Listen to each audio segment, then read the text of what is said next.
दोस्तों, आज की वीडियो मेरे उस यंगर सेल्फ के लिए है जो आज से लगभग 18-19 साल पहले 7th या 8th स्टैंडर्ड में पढ़ता था।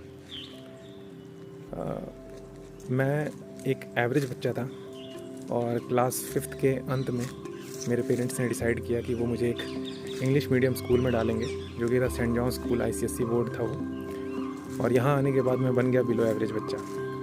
तो क्लास 6 में मेरे स्कोर आए थे 45% और लगभग 1 से 2 साल मुझे ये समझने में लग गया कि वहाँ के टीचर्स बात क्या कर रहे हैं, क्योंकि मैं एकदम प्योर हिंदी मीडियम स्कूल से आया था। और यहाँ पर ये हाल था कि हिंदी की टीचर भी इंग्लिश में बात करती थी जब तक उसे सब्जेक्ट की बात ना करनी हो। तो मुझे टीचर्स को समझ पाना बहुत मुश्किल था मेरे लिए। उस सिचुएशन में सस्टेन करना मुश्किल था।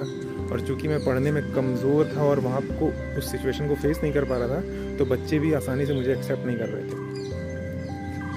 तो खैर धीरे धीरे मैं बेटर हुआ, लेकिन उस दौरान मेरी हालत ये थी कि मार्च का महीना मेरे लिए सबसे वर्स्ट महीना होता था, क्योंकि उस महीने होते थे एग्ज़ाम्स और आते थे उनके रिज़ल्ट्स। और उस सिचुएशन को और वर्स्ट बनाता था होली का त्यौहार। कभी कभी ऐसा होता था कि होली जो थी वो रिज़ल्ट आने के बाद पड़ती थी।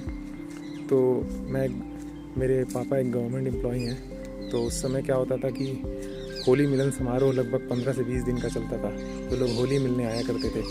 और चूँकि सारे गवर्नमेंट एम्प्लॉई के बच्चे लगभग सारे उसी स्कूल में पढ़ते थे, मेजॉरिटी ऑफ द बच्चे उसी स्कूल में जाया करते थे पढ़ने।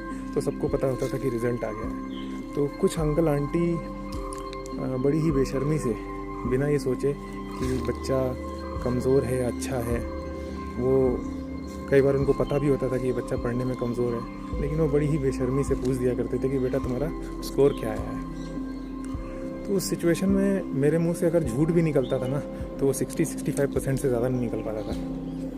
और मैं उस समय एकदम शर्मिंदगी से भरा रहता था।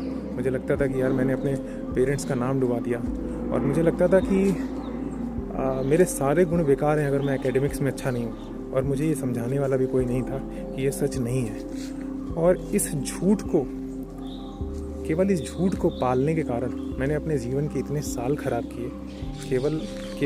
केवल अपने प्रति इस परसेप्शन की वजह से मैंने अपने जीवन के इतने साल अपने आप को डाउनग्रेड करके देखे।